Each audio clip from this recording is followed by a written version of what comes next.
Bienvenue sur le mont Gouraya, majestueuse éminence de l'Atlas télien en Kabylie, dont l'éperon rocheux du Cap Carbon, doté de son phare naturel le plus haut du monde, fend les eaux turquoises de la Méditerranée. De tout temps, les hommes se sont battus pour posséder ce site exceptionnel, classé aujourd'hui réserve de biosphère par l'UNESCO. Et de tout temps, ils ont trouvé dressées face à eux de grandes héroïnes nationales qui refusaient l'invasion. Tout comme la Kaïna, ici, il y a eu Lala ou Yema Gouraya, Notre-Dame de Gouraya pourrait-on dire. C'est devenu une sainte extrêmement respectée dont l'esprit libre continue de veiller sur cette somptueuse montagne qui porte son nom. Mais Myriam, tu nous fais un cours d'histoire ou quoi? Non, mais je descends très précisément du pic des singes et je suis venue vous parler du petit peuple du mont Gouraya, le singe Mago.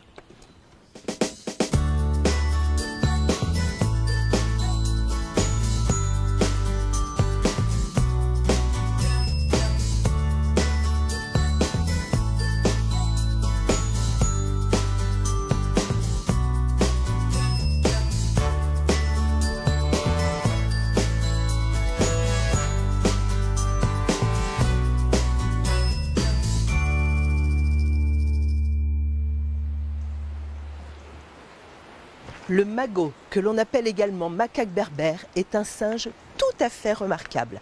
Primo, c'est le seul macaque africain. Les 20 autres espèces de ce genre, pourtant nées en Afrique il y a des millions d'années, sont toutes asiatiques, comme le célèbre macaque rhésus, malheureux singe de laboratoire auquel l'humanité doit tant de découvertes fondamentales dans le domaine de la médecine. Ensuite, le mago est le seul primate, avec l'humain évidemment, à vivre au nord du Sahara, au Maroc, comme ici en Algérie. Et c'est le seul singe européen, puisqu'une petite population a été introduite sur le rocher de Gibraltar, au temps où les Maures étaient les maîtres incontestés de l'Andalousie. Mais nous, c'est ici, dans cette splendide Kabylie, que nous allons découvrir la vie très humanisée du mago. Et je suis sûre que chemin faisant, cette petite excursion simienne va nous raconter bien de jolies histoires. Le mago, également appelé macaque berbère, est un véritable montagnard au physique et au comportement adapté aux rigueurs de l'hiver. Son corps trapu, sans queue, à la fourrure dense et ses doigts courts le préservent des engelures. Sa reproduction saisonnière optimise les naissances au beau jour dans les populations éparses qui vivent au nord du Maroc et de l'Algérie.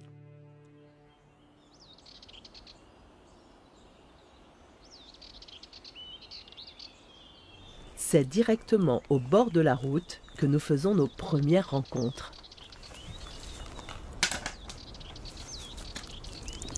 Myriam, tu nous fais quoi là? Là, je fais les petits bruits de bouche que font les singes quand ils s'épouillent. Ils s'épouillent puis ils font... C'est un code en fait, et c'est très apaisant pour les singes. Ils ont l'habitude de vivre dans un milieu très anthropisé, un milieu très humain. Du coup, ils n'ont pas peur des humains, ils n'ont pas peur des voitures, ils se nourrissent au bord de la route.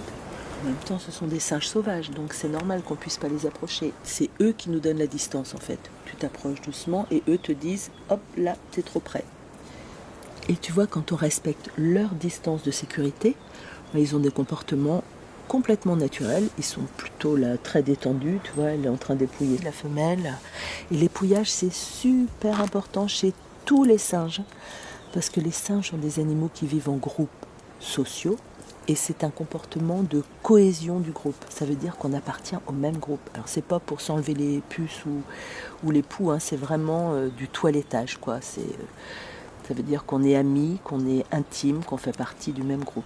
Mais nous, en tant qu'humains, on s'épouille aussi. On se fait tripoter les cheveux, des petits massages. Le massage, c'est une ritualisation de l'épouillage aussi.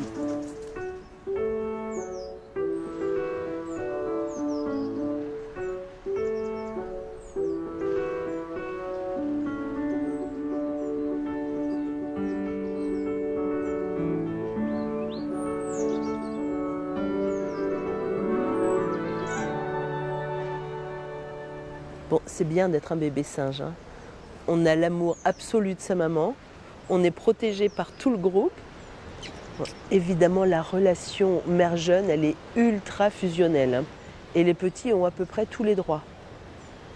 Vient un âge où ils apprennent la vie en société et là, on leur apprend les bonnes manières. Ils n'ont plus le droit de rien faire. Et les mamans singes étant extrêmement strictes, quand elles disent non, c'est non. C'est pas non et puis après oui. Du coup, les petits savent exactement où se placer dans la hiérarchie du groupe. Tu vois là les petites boules qu'il a au coin des lèvres, le petit? Ça, c'est des abat-joues, c'est une adaptation des macaques. C'est une poche qu'ils ont de chaque côté de la bouche dans laquelle ils stockent la nourriture. Et puis après, ils se mettent ensuite un petit peu tranquilles à l'écart et ils peuvent manger tout ce qu'ils ont stocké dans leurs abat-joues. Et chez le petit, on voit bien parce que ça fait 2 petites boules, c'est hyper mignon. Alors, on va tout de suite mettre au point les choses. On ne descend pas des singes. On a des ancêtres communs, donc on est cousins germains. On a des grands-parents communs, mais on a continué à évoluer chacun dans notre famille, dans notre lignée, on est cousins. Et d'ailleurs, je vais vous proposer une petite ardoise pour vous expliquer quelque chose de très intéressant. L'ontogénèse retrace la phylogénèse. C'est des mots qui font très très peur, mais le concept est très simple à comprendre. En biologie de l'évolution, on dit que l'ontogénèse récapitule la phylogénèse.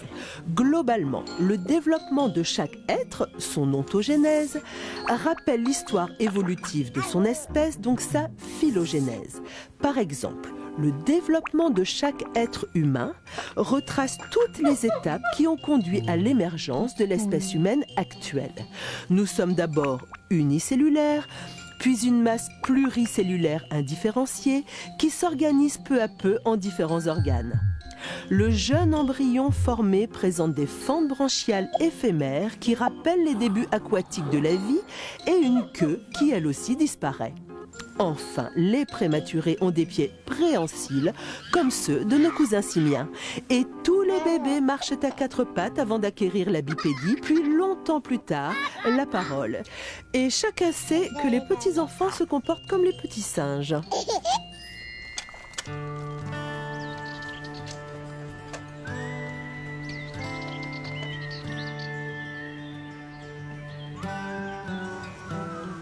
Eh bien, dis donc, la météo est changeante dans le pays. Alors, on m'a dit, en bas de la montagne, il y a de l'eau, une source. Bon, il y a un monde fou ici. Alors là, il y a de l'eau, mais bon, une petite fontaine. Bonjour, monsieur. Bonjour madame. Excusez-moi, je cherche une fontaine où les singes viennent s'abreuver. Et je ne vois qu'ici, alors... Ben, vous y êtes? Mais ils viennent pas boire ici? Si. Ici, au milieu d'un parking, avec plein de gens autour. Ouais. Ça doit être un peu stressant pour eux de venir boire. Oui, effectivement, c'est stressant parce que là, surtout en été, et ici, donc, on remarque qu'il y a une cohabitation entre le singe et l'homme. Ouais. Malheureusement, c'est une réalité. Donc là, on essaye quand même de sensibiliser les gens pour qu'ils comprennent que le singe aussi est un être vivant, il a besoin de boire. Nous espérons que les responsables du secteur se penchent un petit peu sur ce problème, hein, donc tout en créant d'autres points de l'eau au niveau du parc, hein, pour essayer quand même de prendre en considération ce problème crucial de manque d'eau chez le singe. Et si je veux voir des populations dans leur habitat naturel, je vais où? Ben, vous n'avez qu'à m'accompagner si vous voulez. Parce que vous travaillez sur les singes? Je suis enseignant-chercheur à l'université de Béjaïa. C'est vrai? Ben oui. Bon, c'est mon jour de chance. Ben, enchantée, moi c'est Myriam. Enchanté, c'est Mourad Ahmed. Et vous étudiez les populations locales? Ben oui, il nous est arrivé de les étudier, et même en faire monitoring et un suivi. D'accord. Oui, si vous voulez les voir, il n'y a pas de... Ah oui, alors moi je suis curieuse de nature, alors oui, je veux bien les voir. Je suis là pour on ça. y va si vous permettez. Mais avec grand plaisir, je vous suis. Merci. On y va.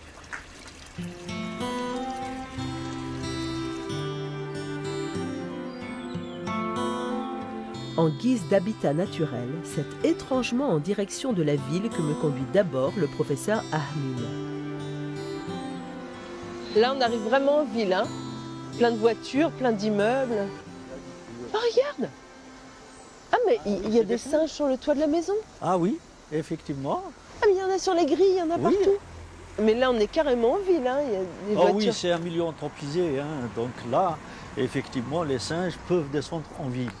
Et ça pose pas de problème, cette cohabitation aussi proche? Si malheureusement il existe un conflit entre l'homme et le singe, alors le singe, à force de le nourrir, il devient semi-domestiqué pratiquement. Mais c'est un animal qui est extrêmement opportuniste. Effectivement. Surtout ici où l'accès à la ressource alimentaire, elle n'est pas permanente parce qu'il fait froid l'hiver. Donc là, il vient et il rentre même dans les maisons.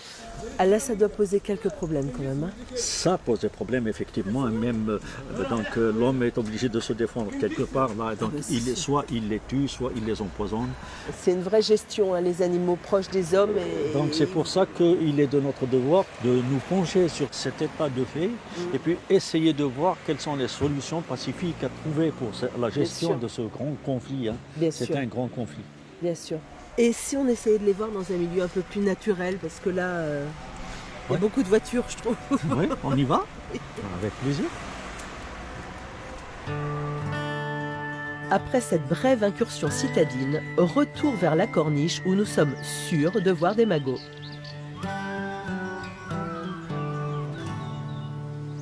Bon, ils n'ont pas fini leur nuit encore, hein?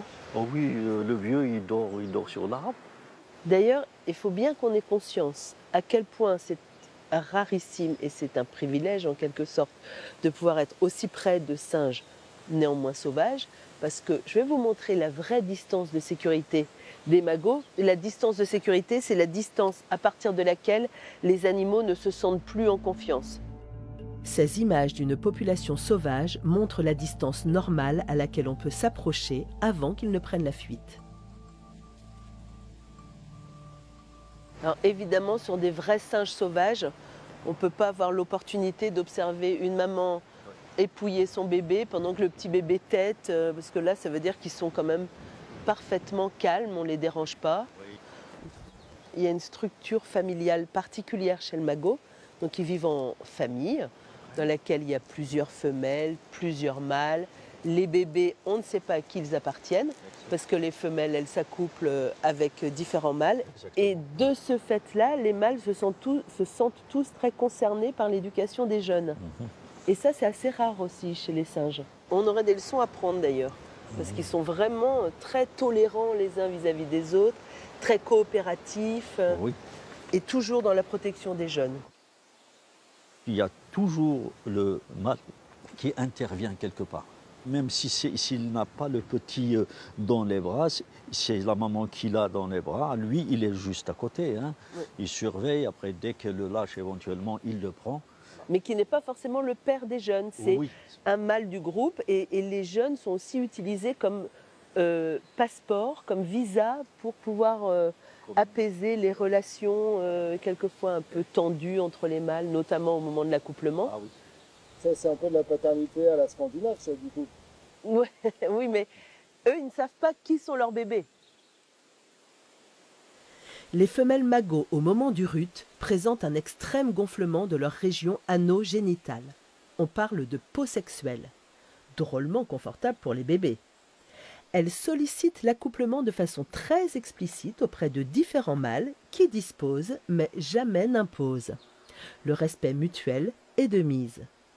Les vocalises spécifiques émises au moment du coït peuvent attirer la jalousie d'autres mâles.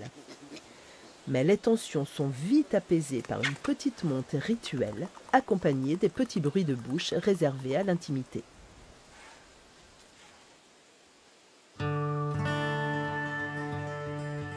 Aussi placides soient-ils, les magots ont toujours un veilleur en place pour prévenir le groupe en cas de danger.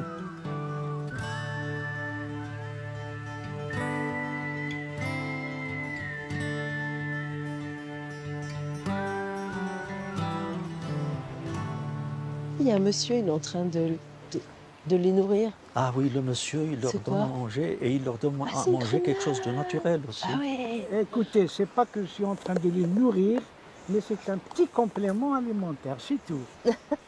Vous avez raison. Et du naturel aussi. Du naturel. Voilà.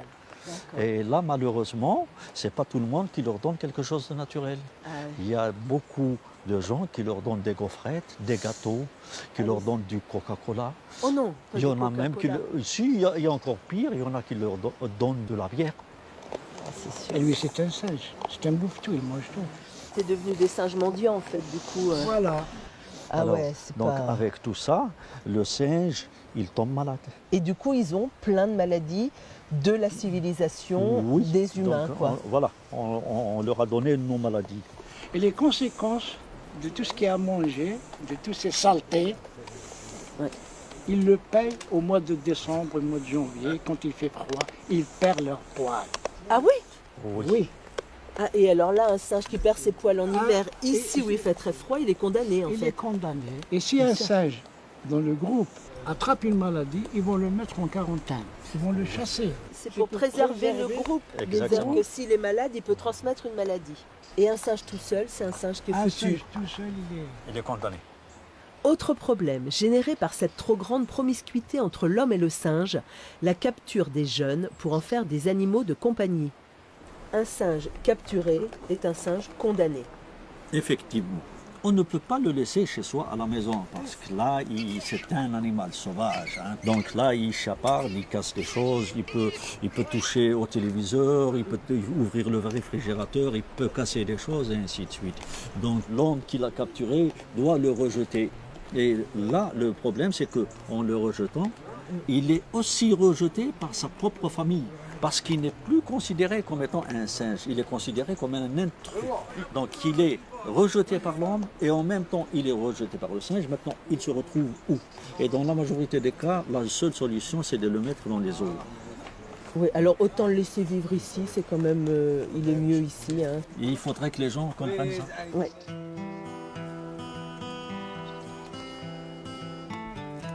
Le professeur Ahmim souhaite me faire part d'un autre danger auquel doit faire face la population de Mago, la destruction régulière de son habitat naturel par augmentation de la fréquence des incendies sous l'effet du réchauffement climatique.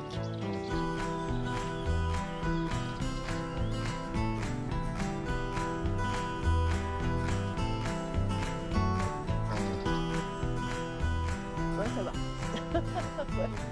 C'est extrêmement dense, hein, Mourad, le Oui. sous-bois, là. Oui, c'est une particularité des écosystèmes forestiers méditerranéens.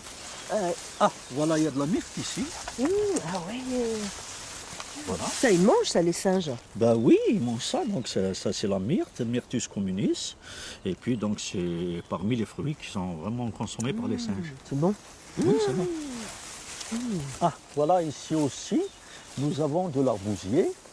Ah, oh que c'est joli ce fruit. Ah, magnifique. Voilà, c'est aussi consommé par le singe. Hein. C'est vraiment. Il est en fleurs, là. Voilà, il est Il est en en fleurs. fleurs et en fruits.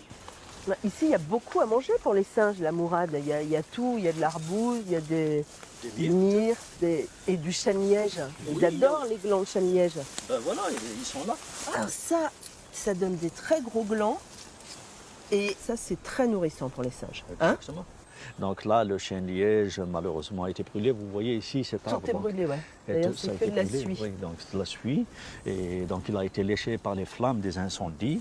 Et là, donc vous voyez, attendez, je vais arracher du lit. Voilà. Ah, on voit bien là. Donc voilà. Parce que le liège, en fait, c'est l'écorce du chêne. Tous les chênes font du liège, mais un liège qui est très dur, il n'y a que ce chêne-liège-là qui a une écorce Exactement. souple et qu'on récolte, mais on n'enlève pas ça, qui est Pas la du- partie non. vivante de l'écorce. Exactement. Et ça, c'est la partie morte. Exactement. Et puis c'est plus épais aussi, mais là, bon, tout a brûlé, alors évidemment. Ça a brûlé, donc ça n'a pas pu prendre une épaisseur assez importante. Non. Mais ça a protégé l'arbre, qui est toujours vivant malgré les incendies. Donc on voit bien là l'adaptation des chênes-lièges aux incendies. Mais les singes sont moins adaptés aux incendies que les chênes-lièges. Exactement. D'ailleurs, c'est pour ça qu'on ne les retrouve pas actuellement dans les chênaies. Donc, ils se sont déplacés. D'accord. Parce que là, à force qu'il y a des incendies à répétition, Oui. donc ils reviennent, par exemple, après un incendie, la deuxième année, ils reviennent, et puis là, donc ils se sentent vraiment dérangés. Qu'est-ce qu'ils font? Ils se déplacent vers d'autres endroits et vers d'autres lieux. Les travaux du professeur Ahmim montrent d'ailleurs une migration de plus de 200 km des populations de Mago vers l'est. Il me propose d'aller au dortoir les observer. Ici, dans le parc, tu sais qu'il y a donc 6 familles Ah oui, composées d'accord. composé de 10 à 35 individus. Ah oui, parce qu'au-delà de 35, c'est plus gérable, ils split. Hein, Voilà. Ça fait 2 nouvelles familles.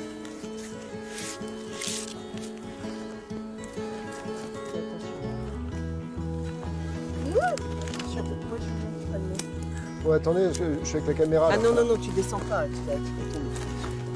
Viens, viens.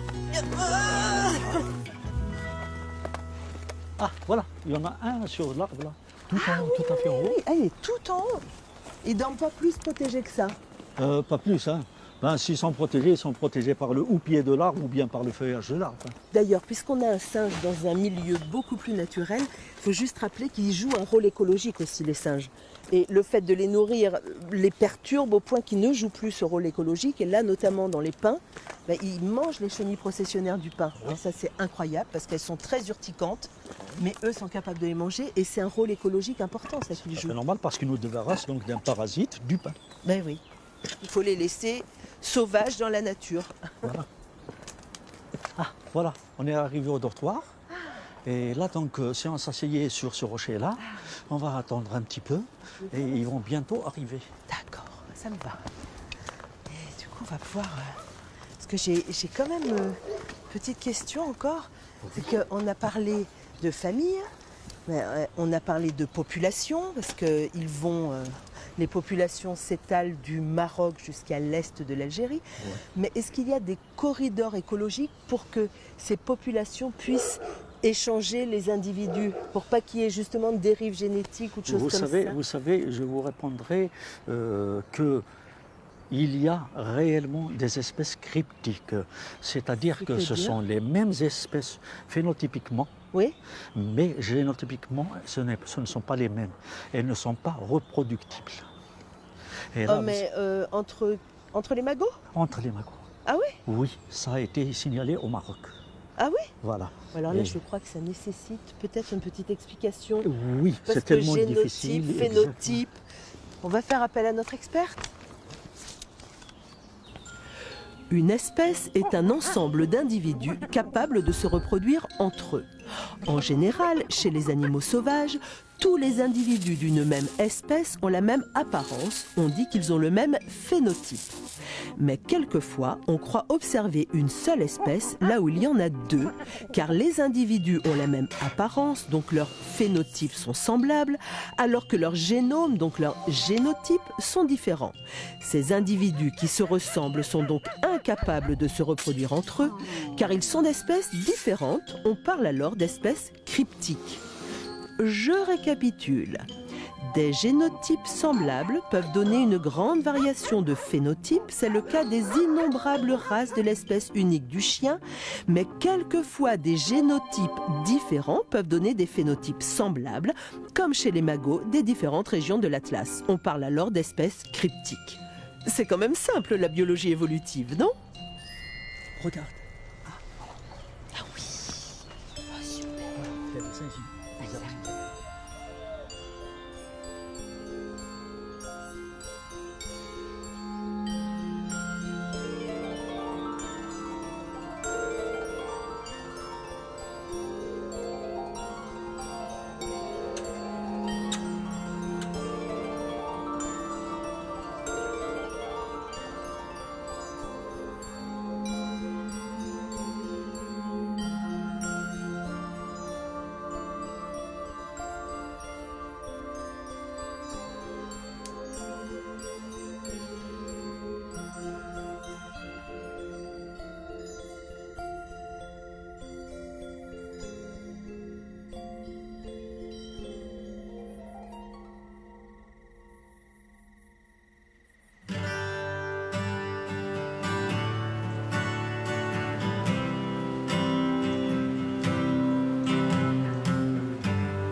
Ainsi s'achève notre petite incursion dans le monde très humanisé des magots et vous avez vu que cette proximité avec l'homme ne leur est pas particulièrement bénéfique.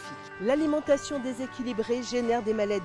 Le non-respect de la distance de sécurité favorise le rapt des enfants et cette vie de mendiant désorganise totalement la structure familiale des groupes.